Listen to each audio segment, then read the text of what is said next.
Greetings, friends. So many women these days seem to be asking, why are there no good men? There's no good men left for us to marry. What's happened to men? And that's basically the title of an article I found in the Globe and Mail from September 23rd.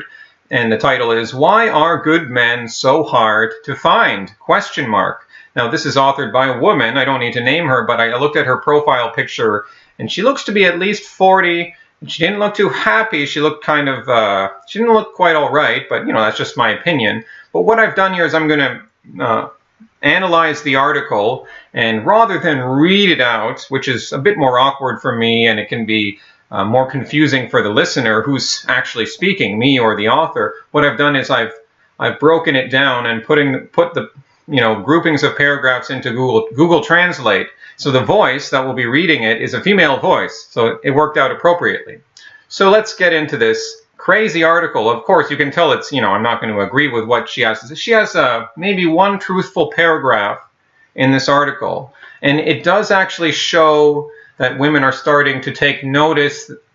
They're still basically blaming men and blaming porn, as we'll see, and blaming other things, and not really taking responsibility for their own actions, but they are starting to say, well, maybe we should be doing something differently. But, feminism is still good, and, she doesn't mention specifically feminism. So anyways, that's sort of my introduction, but let's get into it here. Just a sec. Spend a little time with single women in their early to mid-30s, and you'll be grateful you're not one of them. The relationship scene is even more dismal today than when I was their age.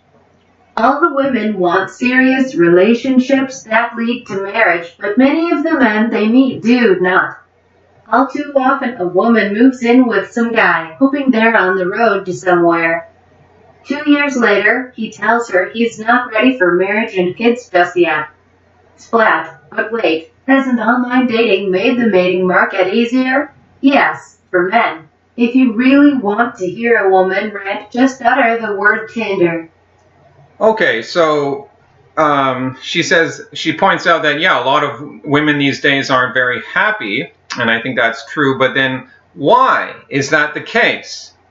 She says all the women want serious relationships that lead to marriage. Is she serious about that? All the women want, that's actually what she wrote. All the women want serious relationships that lead to marriage, but many of the men they meet do not. That's true that probably many or even the majority of men now do not seek marriage. Why is that? I would tell you because of gynocentrism and feminism and the legal system, and the fact that if you not even marrying a woman, but even sleeping with her could lead to her charging you with rape, or if she were to get pregnant and have a child, then her to extort you for child support or some other sort of legal, ruling against you to support her with some form of resources, possibly for the rest of your life. And so that's why men are suspicious of getting married.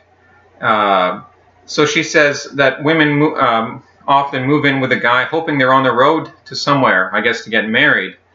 And then they expect that the guy is going to be...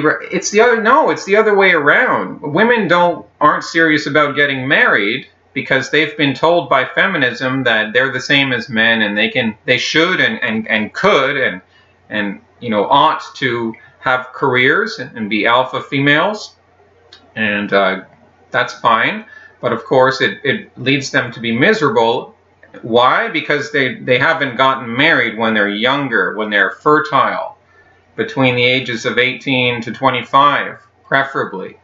So if they're still not married with kids by 35, they're more or less about to hit the wall, or they already have hit the wall by that point. And they're also very fat. Women are really, really, really fat. Those who aren't anorexic, are probably really fat, and it's ugly. But anyways, we'll get into more of that stuff later.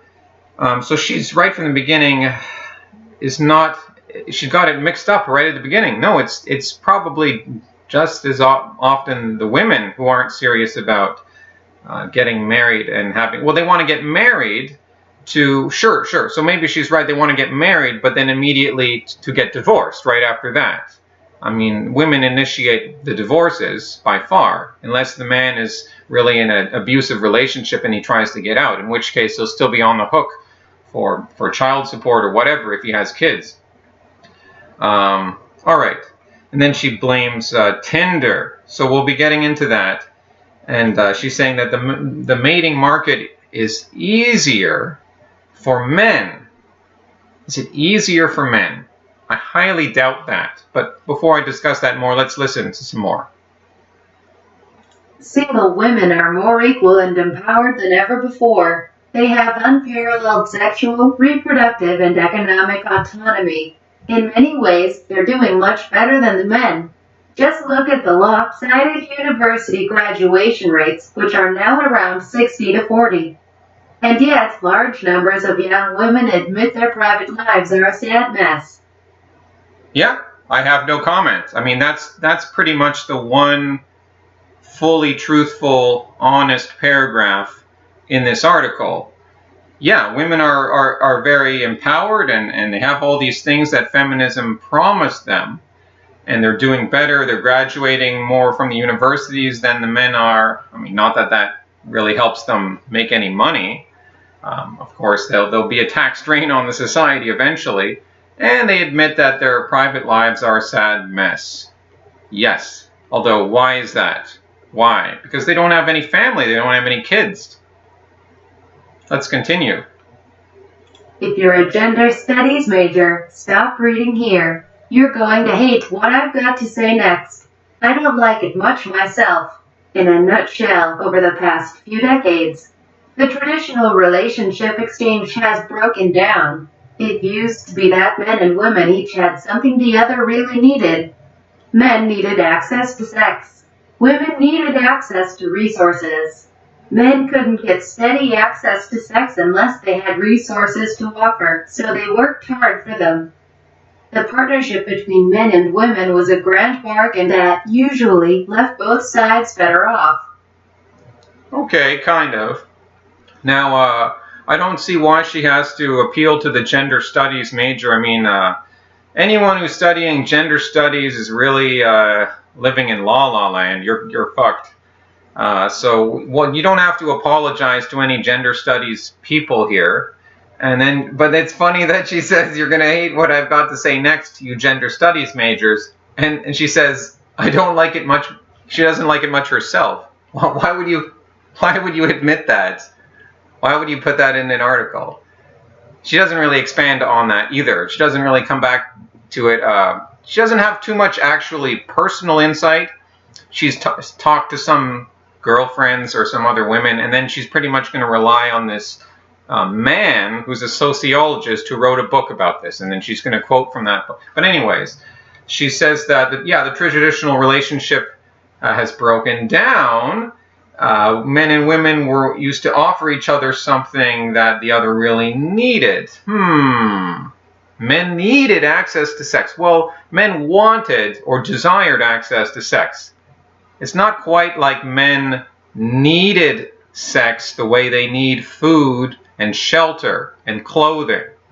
Women needed access to resources, yes. Just like men need access to resources. Who produces the resources? Men. Who needs men? Women. Do men need women? Ultimately, no. Men couldn't get steady access to sex, she says, unless they had. So it was a bargain. It was a grand bargain, she says. The partnership was a grand. It was, yeah, kind of a bargain.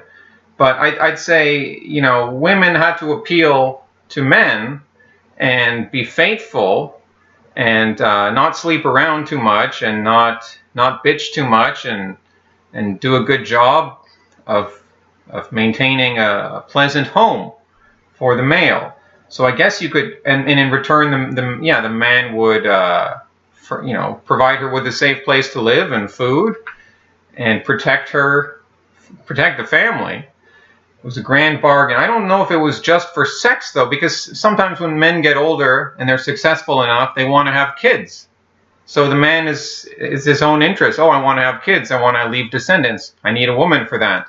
So yeah, in that sense, men need women.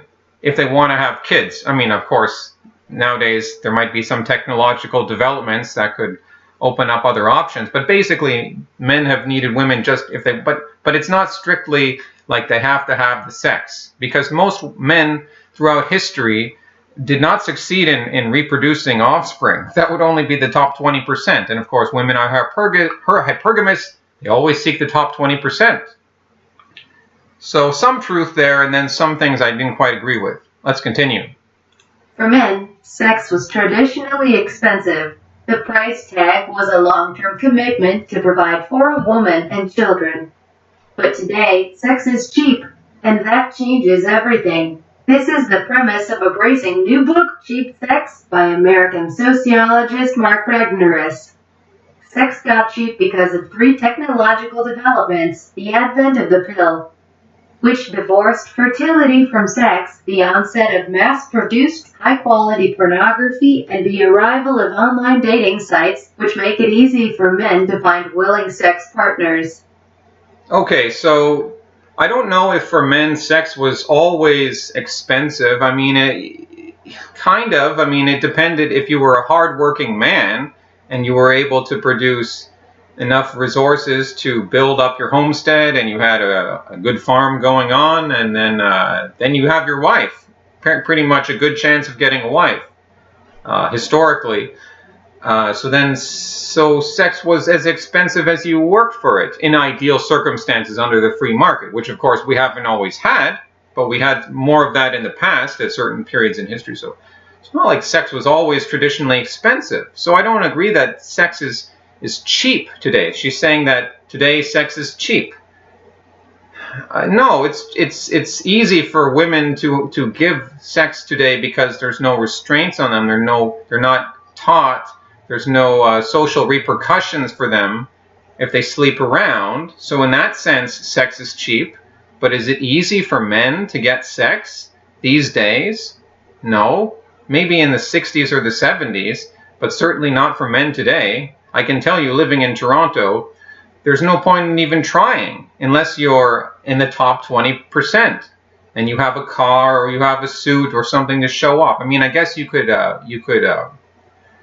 play the part and you could trick some woman, but then with all the gynocentrism and the laws and all the risk that you could get into just by associating with a woman, even then there's going to be a huge discouragement to get involved. So she's just saying, yeah, sex is cheap, and that changes everything apparently. And then she refers to the sociologist Mark Regnerus. Well, look, a lot of the university disciplines are fake disciplines. So I studied anthropology, and I enjoyed it, but I can see now that anthropology is a fake discipline. It's largely produced by Marxism, which grew out of honest ethnography and historical studies in the 19th century when Europeans were going out to other continents and encountering very different peoples. But actually, there's no substance to anthropology. It's just a combination of psychology, history, economics, ethnography, what have you. And sociology, they rely heavily on numbers, and they're trying to understand humans through numbers and statistical studies. And yeah, I mean, obviously there's going to be some real basis in it to do with psychology, but yeah, just like a lot of these social sciences really created out of so anyways, I'm suspicious when I hear anything from a sociologist. I don't even trust Jordan Peterson. He doesn't like MGTOW, by the way. So she says sex got cheap because of the birth control, and then pornography and online dating sites. Well, when it comes to the pill, I don't know. I mean, that's a few decades before my time. So that was part of sexual liberation, I guess, off the top of my mind. I could agree with that. But then it doesn't make sense to say that sex got cheap because of the coming of mass-produced high-quality pornography, because high-quality pornography is by definition not sex, unless you're in some sort of Jean Baudrillard, postmodernist world where the virtual has become everything and reality has collapsed into its own image. And yeah, maybe we could get there, but it's, I mean, like Turd Flinging Monkey says, your body is hardwired. So even even if you're jerking off, your body still knows it's not the same thing. So you won't be producing the same dopamine. It won't have the same psychological effect. It won't be quite as whatever. I mean, sure, there can be bad sex. There can be disappointing sex too. But no, that's completely, I don't see any logic in how saying that sex is now cheap because of pornography. No, it's the other way around. Pornography has arrived because sex is so hard for males to get. And so they need an outlet. Obviously, men have to jerk off or they won't be very healthy, I think. I mean, maybe once they get older, okay, it goes down. But I mean, when you're a teenager, when you're 20s, I mean, obviously you gotta release those valves.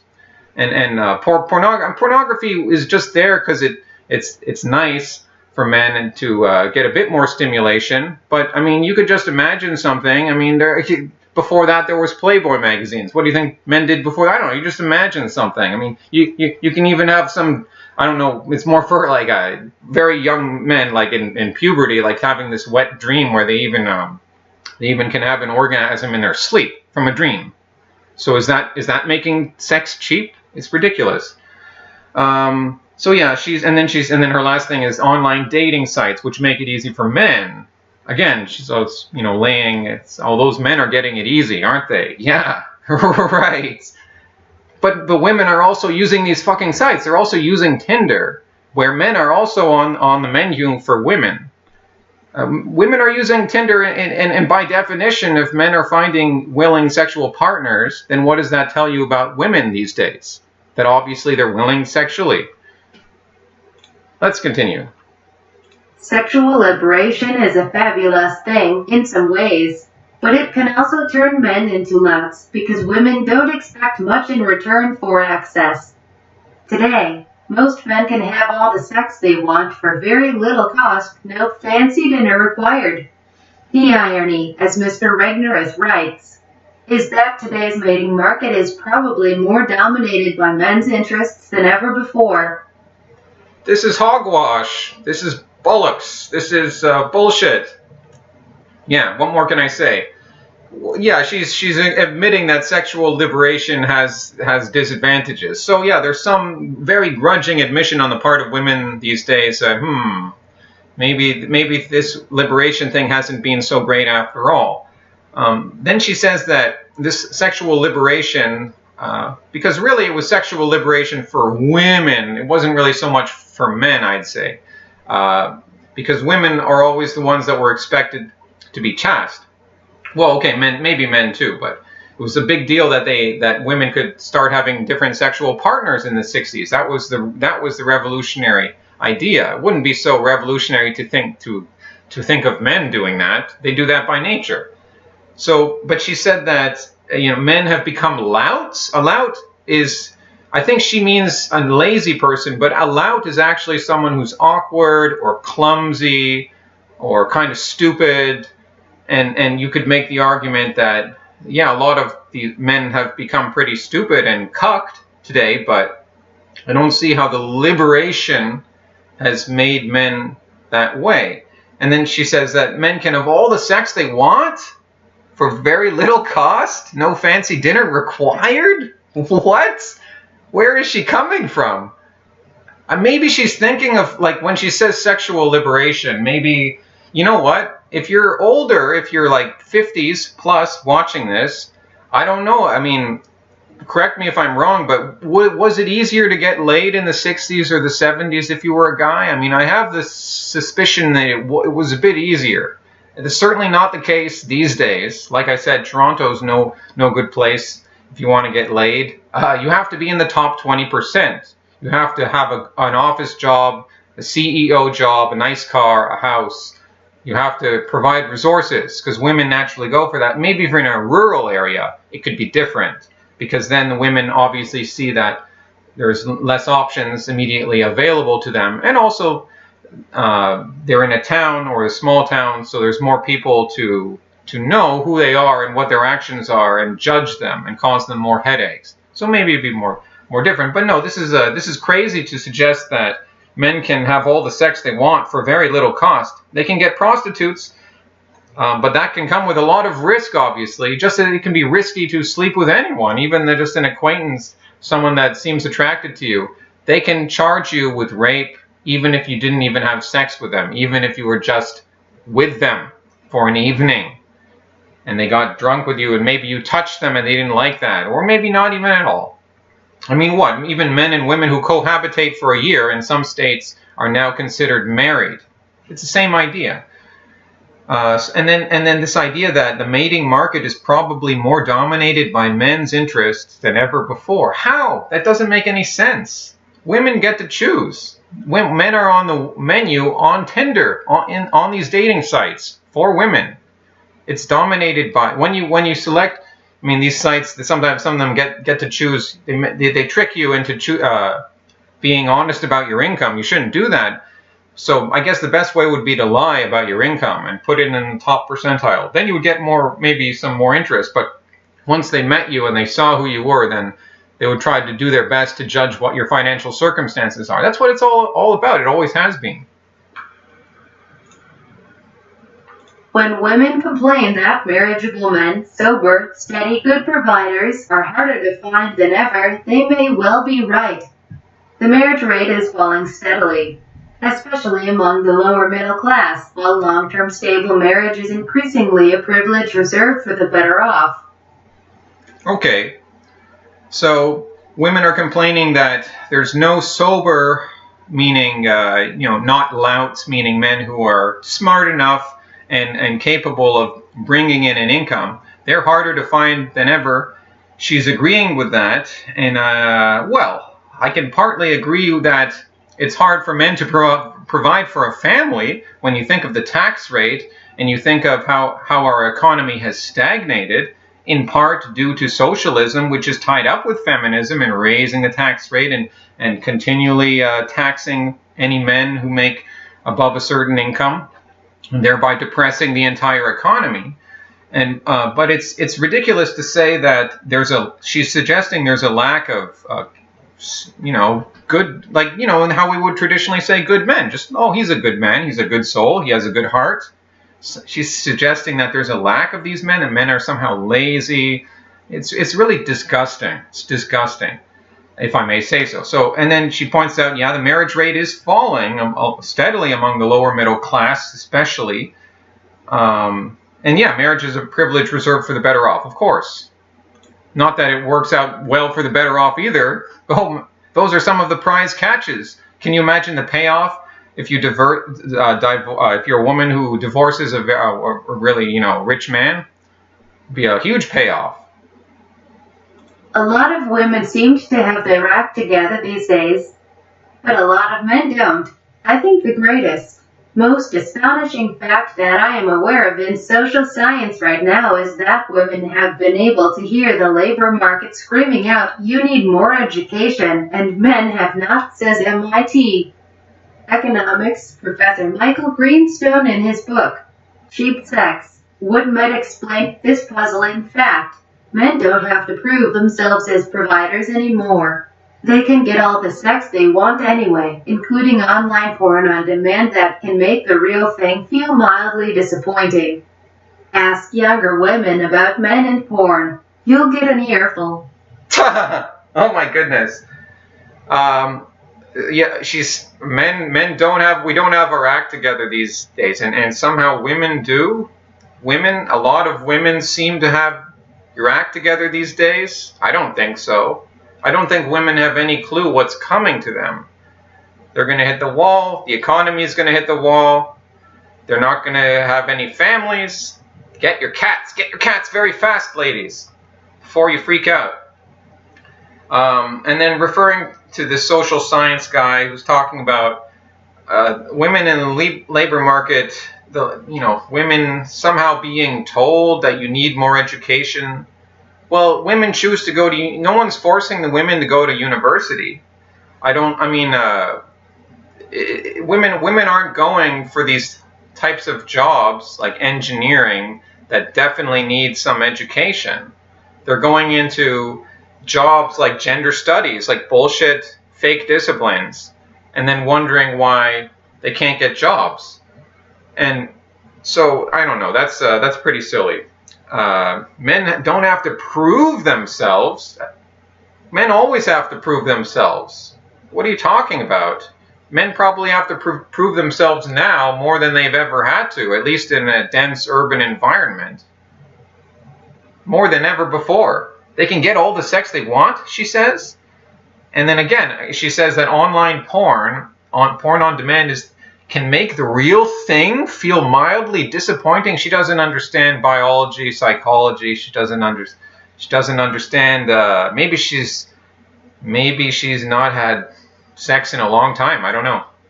She's probably pretty lonely. And then she's talked to some younger women who are angry. Okay, there are some younger women she's talked to are angry about their boyfriends looking at porn. Wow. You got to wonder why that would be.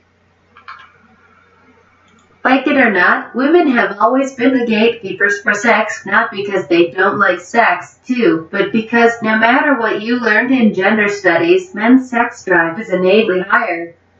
This means it's up to us to make the rules. Why buy the cow when you can get the milk for free? My father used to say. It drove me crazy when he said that. Now I know that he was right. Women have always been the gatekeepers for sex. They have been recently. I don't know if all throughout history that was the case. Are they the gatekeepers for sex in Islamic countries today? Were they the gatekeepers for sex in the 18th century or even into the 19th century? You know, not so much. I mean, again, I think it depends on... I mean, look, there were no laws protecting women in those days. The husband could basically beat his wife. He could do whatever he wanted if she did not put out. So I don't see how women have always been the gatekeeper for sex. Women needed to survive. Women needed to live. That's why women have always needed men, and men have never ultimately needed women. And in case you didn't hear, it was a little unclear. She says it means it's up to us women to make the rules. That's what she's saying. So that's a unique insight, I guess, that she's offering us. Well, I mean, don't you already have enough rules in your favor, women? You have feminism, you have gynocentrism. Men are terrified of even getting involved with women. They don't even try. I mean, I know I certainly don't try. Not in Canada, not in Toronto. I mean, what would be the point? There's so much to lose. I don't want to throw my life away. I don't want to be, drained of all my capital or have to go to jail. So don't you have enough rules already in your favor? But maybe she's trying to say it's up to us to make the rules, meaning it's up to us to set rules for ourselves that we're not going to sleep around and ride the cock carousel, as it's called. Why buy? And then this analogy of the farmer buying milk for free or getting milk for free instead of buying a cow. No, we can't, nothing is for free, okay? We cannot get sex for free. Nothing has ever been for free. If we got sex for free, if it appeared free, that was because we worked our ass off for resources and proved ourselves that way in some type of system approaching merit. We didn't have to be cucks that's slithered along with women and listened to them all the time, which has been working for cucks, not working for them, but they're living through an ephemeral period. It'll all pass, and then we'll see who's actually on top. Okay, we're almost finished here. 2 more paragraphs. Since the women's cartel collapsed, women's bargaining power has seriously eroded. That's why so many single women hate Tinder, which has further commodified sex for the benefit of men. Women are just another consumer good in the shop window. Just another consumer good, so now we're taking in that angle, the objectification of women. Well, maybe she's already kind of suggested that through, but I mean, but so are men. Men are also objectified on Tinder. So what are you talking about? But in any case, women have always been objects in the eyes of men. Like it or not, ladies. I mean, we like you fertile between, ideally below the age of 25. Certain figure, the hips, the face has to be all right. A 6 to 7 to an 8 is fine. And then it's like, okay, you can produce kids with that woman. They'll be healthy kids. The eggs are fresh. They're not sterile. right? So there's nothing wrong with being a good having well, at least maintain your body. These days, women, so you reject objectification? Fine, and then look at women, look how fat they are, look how ugly they are, or they just become lesbians, and they get lots of cats, or maybe they get a dog, I don't know. And then they get angry, and then they lash out, and they kind of say, well, it's maybe we should do things differently, but it's certainly not our fault. Certainly, it's mostly men's fault. It's porn's fault. It's all of society's fault. And and porn is the same thing as sex somehow. Okay, final paragraph. It may take a village to raise a child, but it takes a village to raise a husband, too. And modern society has largely abdicated from the job. Good husband material doesn't occur naturally, but is instead the product, in part, of socialization, development, and social control. Mr. Regnerus writes, in the domain of sex and relationships, men will act as nobly as women collectively demand. Time to get our act together, ladies. If we don't, they won't either. Okay, not really a very coherent article. I mean, not really. I mean, she had one fairly truthful paragraph. The article does show that women are starting to realize that times they are a-changing. The free lunch is going to end, ladies. You're going to have to work to attract a better man, and that's going to, well, I mean, it's not that men have become bad, but the women have, they're the ones who have become the louts, or no, maybe not the louts, but they've become lazy. They've become used to relying on the state, relying on welfare, because the state replaces the man. It replaces the husband. You don't have to rely on your husband anymore, so you don't have to treat your husband with any respect.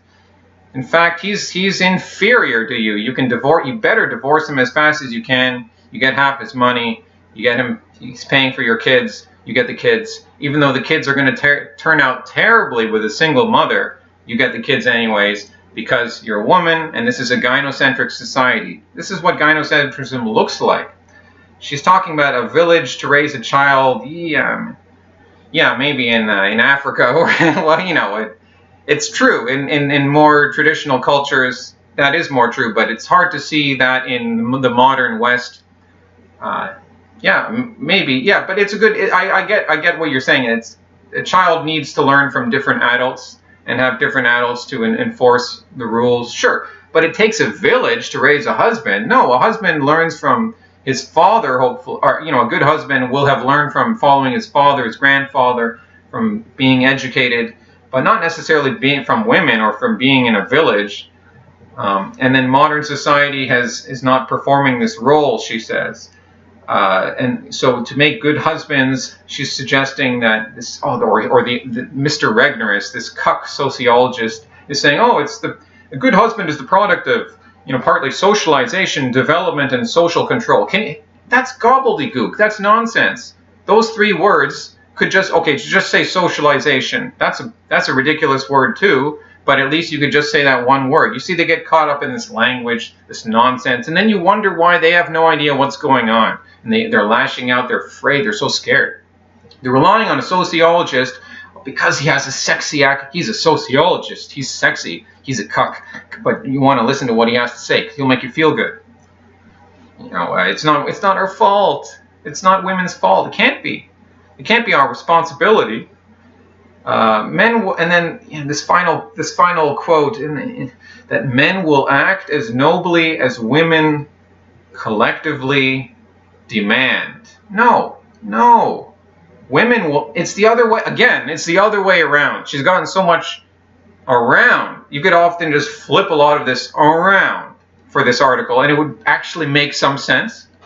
No, women will act as men, maybe not collectively, but as the strong men, the assertive men, the vital men, as they demand. And the problem in society is that men are weak, they're cucks, and they're currently controlling the government, courts, but that's changing. But the thing is, they're listening to women at the end of the day. They're listening to the feminists, the socialists. They're not listening to their inner conscience. The cucks know that they're doing something wrong deep down, but they don't want to confront that. But still, I mean, men could all. It comes down to men at the end of the day, and so women, sex is not cheap for men these days.